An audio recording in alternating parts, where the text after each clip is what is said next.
now excited to be joined by a very special guest. It is the person who has actually been coming on this show longer than anybody. That's a fun fact. How about that?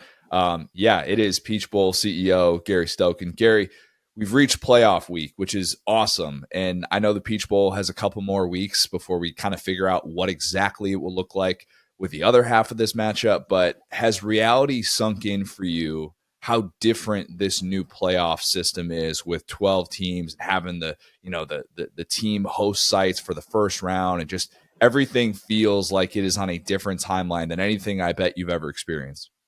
That's a great point, Garner. First off, Merry Christmas. Thanks for having us. And I'm surprised you still have a show with having me on as your longest guest.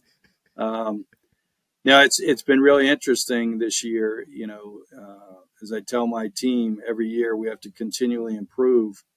And this year, more so than ever, with the integration of the CFP 12-team playoff and all the meetings and time and effort that it's taken place, the documents, the strategies that have gone into this, and my team working with the other New Year's Six bowl games, as well as the CFP, to put forth this first iteration of the CFP playoff. It's been fun.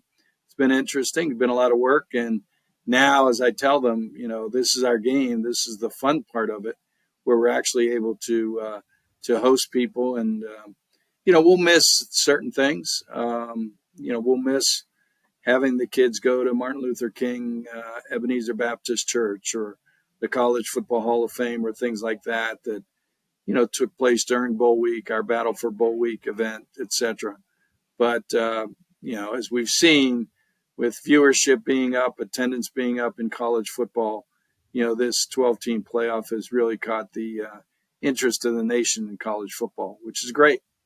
Yeah, it's just bizarre to think, you have a bowl game and you've had, a standard protocol of like, all right, 3 weeks of build up. These are the activities that we're going to have both of these teams do. Here's how we're going to market it. Here's how this is going to work on the back end with us. And instead, Arizona State locked in, and then your other teams, Texas and Clemson, they'll be facing off in Austin this weekend. You guys will be there for it. And kind of, we were talking before we came on, getting to kind of present them, with this reward of, hey, you earn the right to be able to play in this game. When you saw that was going to be essentially the play-in to get into the Peach Bowl, that it was going to be Texas and Clemson, two teams that have already played at Mercedes-Benz this year, was that a significant victory for you guys? Well, it's ironic, we sat there and after the games were over, we said, okay, what's it look like? Then we sat there on Sunday morning. We didn't know what was going to happen.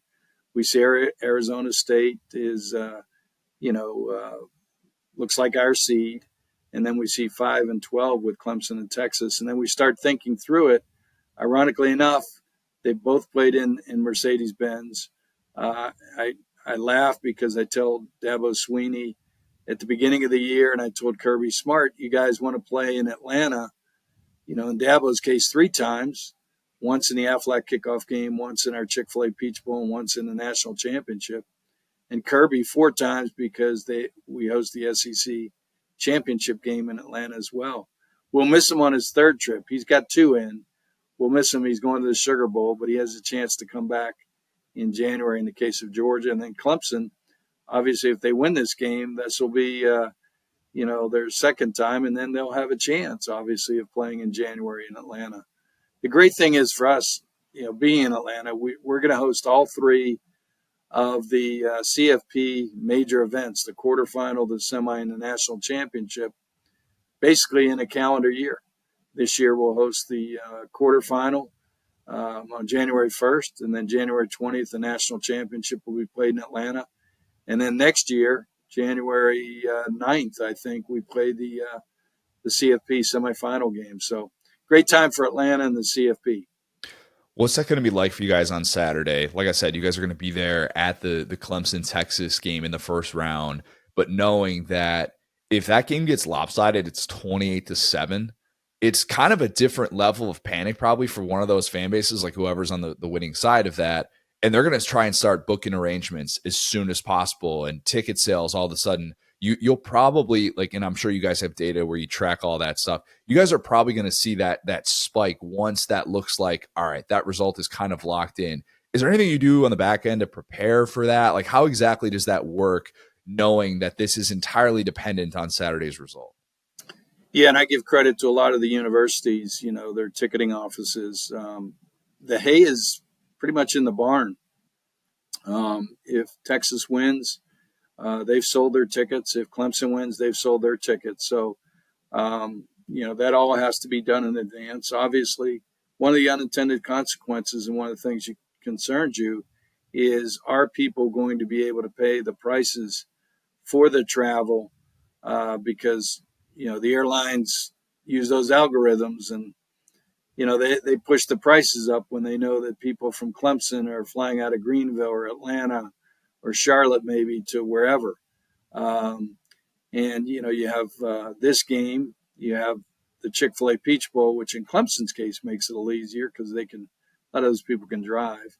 And then you've got a semifinal, you've got Christmas, and you got a championship game. So, God bless those people that are such great fans and support college football so well. But in the case of our game, we're sold out here with our tickets, and then both teams, both Texas and Clemson, I believe, are sold out of theirs. So, we'll have a sellout, and they just have to prepare for their travel plans.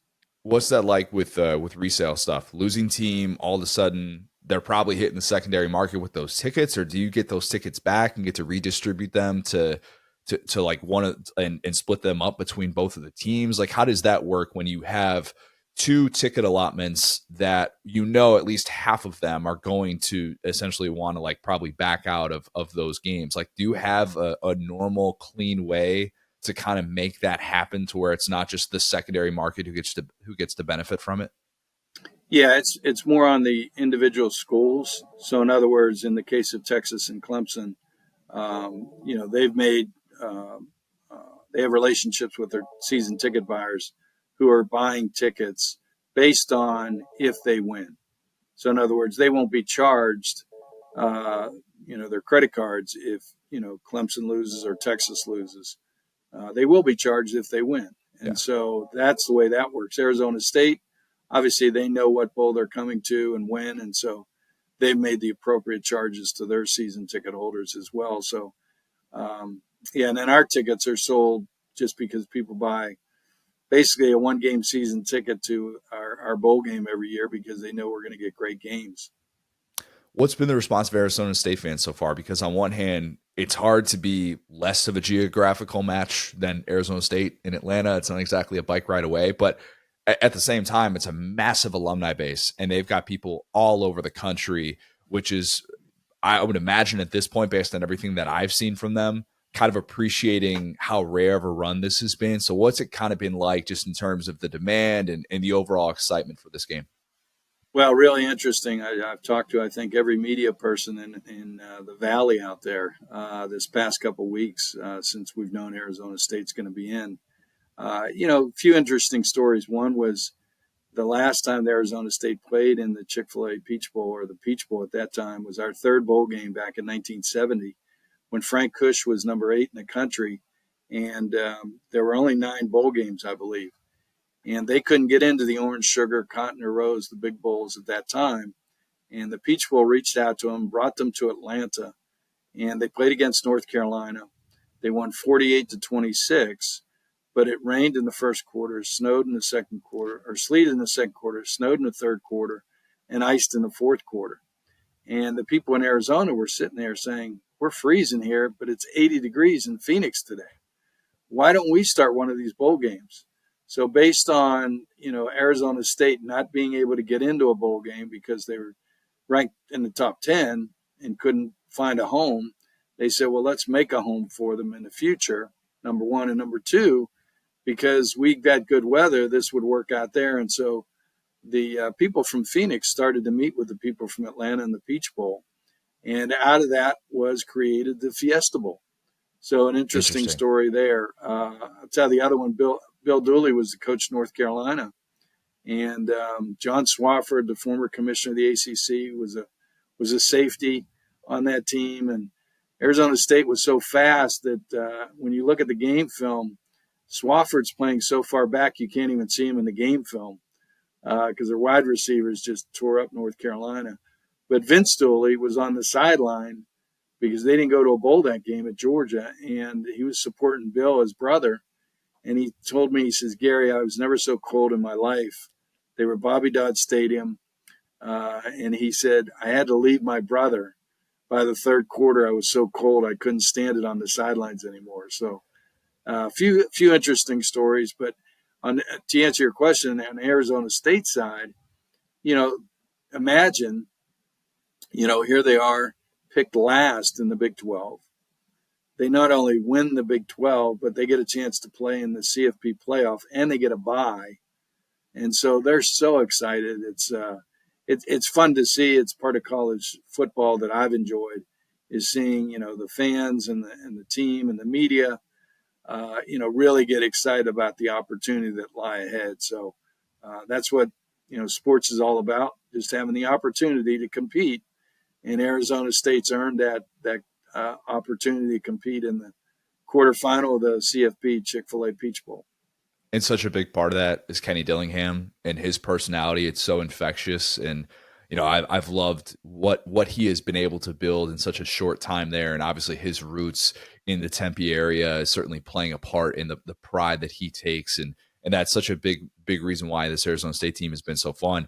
I imagine, based on the stories that you just told, that Kenny Dillingham and his Arizona roots have not exactly clamored for an open roof at Mercedes-Benz or anything like that.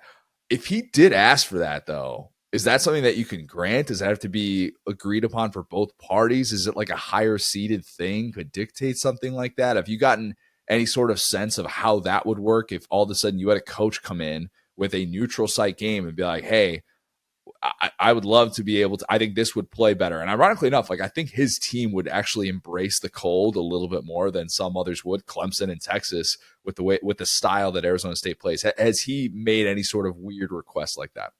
No, he hasn't. I don't think that's Kenny's personality to make requests or demands. I think he's ready to play whoever, whenever, and that's kind of like their team. I mean, you got Kenny Dillingham back at his alma mater with the opportunity. You got Scadaboo and Levitt that are transfers that, hey, they've got an opportunity, and I think that's their mindset. They haven't asked about the roof, and once we get the other team, we'll talk to CFP. It's kind of the only request I've ever had is Chris Peterson when Washington played Auburn in our Chick-fil-A kickoff game at the time, because the heat back then, Auburn practiced in that where Washington doesn't feel that heat and humidity in August. So that's the only request we've ever had.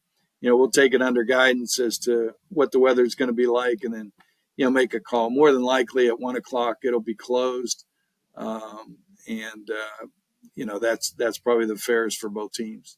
Do you get to make that call? Do you get to push that button like the Jim Irsay at Lucas Oil?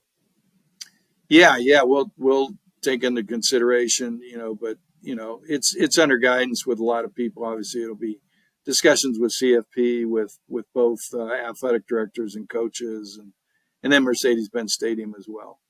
Curious what your take on this is, because the quarterfinal host sites like yourself are decided based on historic bowl relationships, and I kind of overlooked that part of the 12-team playoff. There's so much to figure out, and that was one of the things that kind of I didn't even really process, like the fact that Georgia, as the winner of the SEC championship, is actually playing in the Sugar Bowl and not all of a sudden getting the benefit of location like we'll see in the semifinal, like we've seen in the past with the semifinal.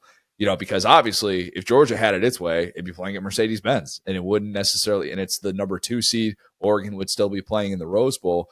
But, why can't we apply that same logic to this and have those top 4 seeds get even more incentive to be able to pick their location, instead of it kind of being, based on their location, but also kind of not, and just being more based on the conference? Well, your foresight is very accurate. However, I think the commissioners will take that in consideration as they move forward with the next 2 years here, this year and next year, about what the iteration of the next CFP 12 team, or it's 14 or 16, whatever they decide for 2026 season. but we're still under the original contracts that we all signed. The New Year's Six Bowl signed in 2014 that goes through 2025 season, so or games. So in this case, we knew that as quarterfinals, us the Fiesta were going to be at large, and we knew that the Rose Bowl and the Sugar Bowl being quarterfinals, the Rose Bowl by contract would still get the Big Ten champ, and the Sugar Bowl would still get the higher ranked champ of the SEC or the Big 12, because we're still under contract this year and next year. And then in 26, it's up to the commissioners how they want to structure, the playoff and who will all be involved and, what teams, if there's ties to bowl games or not. And the irony is that if Georgia had lost the SEC championship and then gotten the 5 seed or something like that, maybe that wouldn't have broken down like that because of Penn State. Although I guess that's kind of what we're talking about here. If Georgia had potentially gotten to be in that 5-4 matchup, they could have ended up playing at Mercedes-Benz. And it's just kind of weird the way that this is all set up. I think it's a great point. There's so many learnings in this first go through of the CFP playoff, and I think the commissioners are going to take that into consideration. Do they go to automatic qualifiers? If you win the conference champion, do you get in, but you don't necessarily have a bye? Are we going to 14 teams or 16? There's so many learnings whenever you do anything the first time. And I know they're taking all that into consideration as they start to plan forward. The CFP has their own thinkings with the 4 commissioners, and then each commissioner has their own thoughts. I mean, you just look at the SEC. By this spring, they've got to decide, are they going to 9 conference games? Is ESPN going to pay them more money to do that, number one? Number two, are they going to keep the rivalry games if they go to 9 conference games? Because you got Florida, Florida State, Kentucky, Louisville, Clemson, South Carolina, Georgia, Georgia Tech. That in that case would give those 10 teams or 10 games that are tough. And then lastly, they've met with the Big Ten. Are they going to do a Big Ten SEC kind of home and home?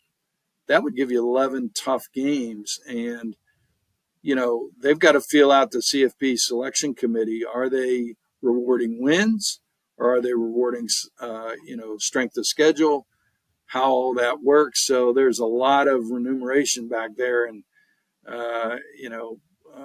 SEC, Big Ten, ACC, and Big 12 that, we'll go into the process of figuring out what the next 12 team or 14 or 16 team playoff looks like.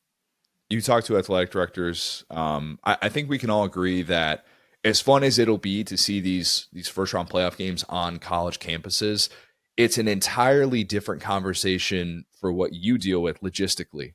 And a lot of the back end stuff of hotels and, are we going to have enough staff, to be able to make this happen on a moment's notice when we don't necessarily know, 6-7 months in advance that we're going to be hosting at this time and doing all of these different things for a huge crowd and, fan bases that are going to be traveling from out of town. Like, what exactly is all of this going to look like in a way that college football has never, ever done it before?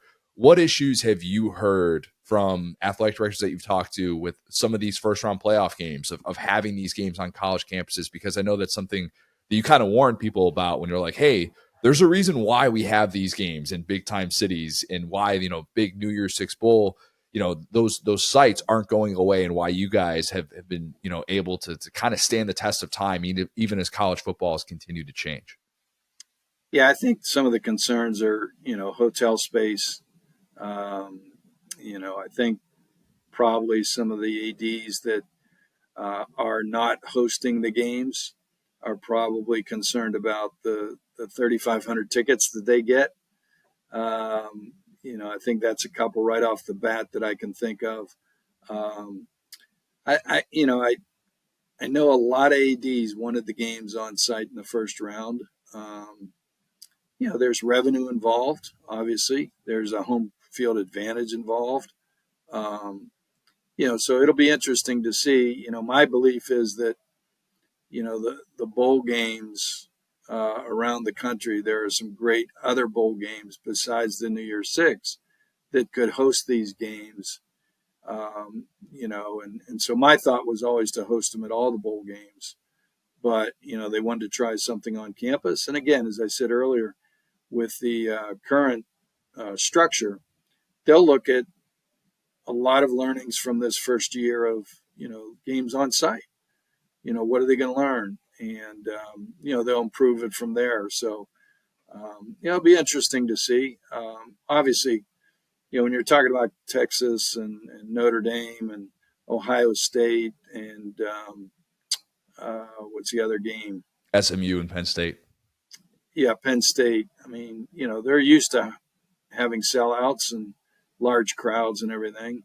The amount of travel, I think the CFP looked at it and said, okay, most conference games, teams get about 3,500 tickets, the visiting team. So they've dealt with hotels with that many people.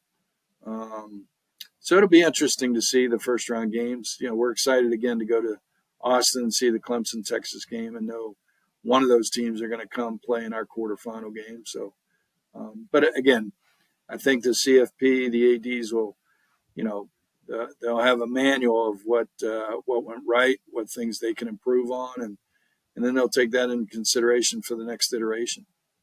Last one for you, and it's a question I'd like to ask you annually because I think perspective changes, and as we get more experience with the new things that are associated with college football, i.e. home games in the playoff, I think we are able to kind of figure out what works and what doesn't. What other postseason changes would you advocate for in 2026 when this new contract is going to start, and we're probably going to have an expanded playoffs, just a matter of what it's going to look like?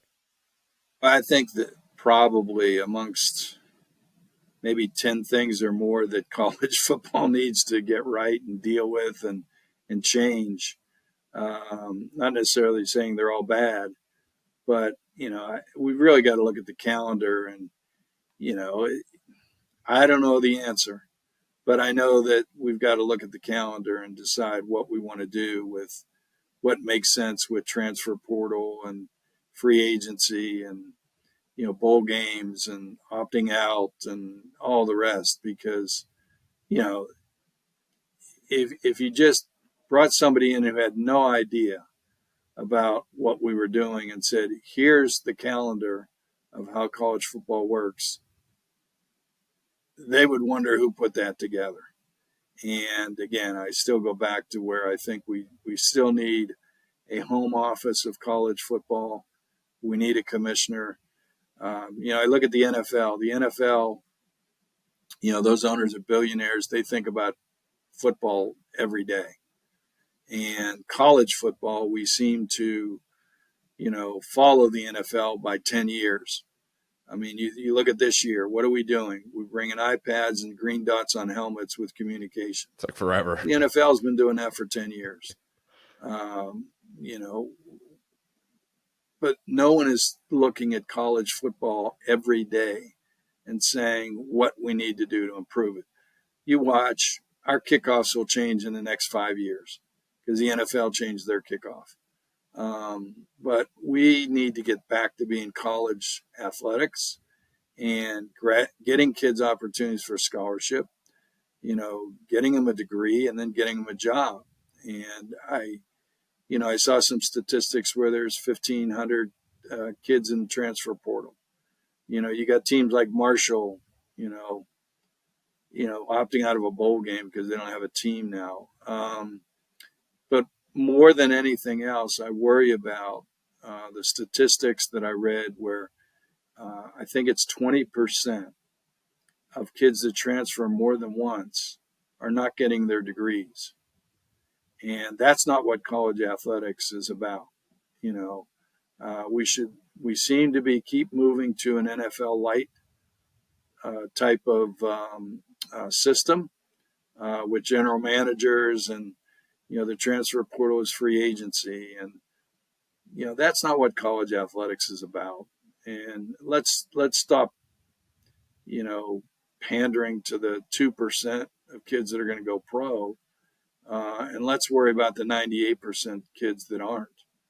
and make sure these kids get an opportunity.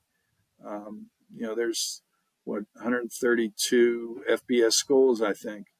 If you look at how many transfers each school is using now, it's probably at least 10 scholarships a year for transfers. Well, what's that doing to high school football, where those kids aren't getting the opportunity to play, because there aren't that number of scholarships in FBS anymore because kids are transferring. So the group of five is becoming,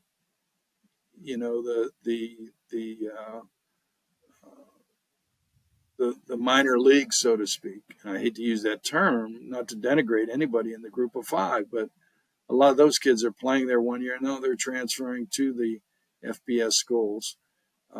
There's so many ramifications to not having organization in place that's why I think we need somebody really focused on college football and getting it right.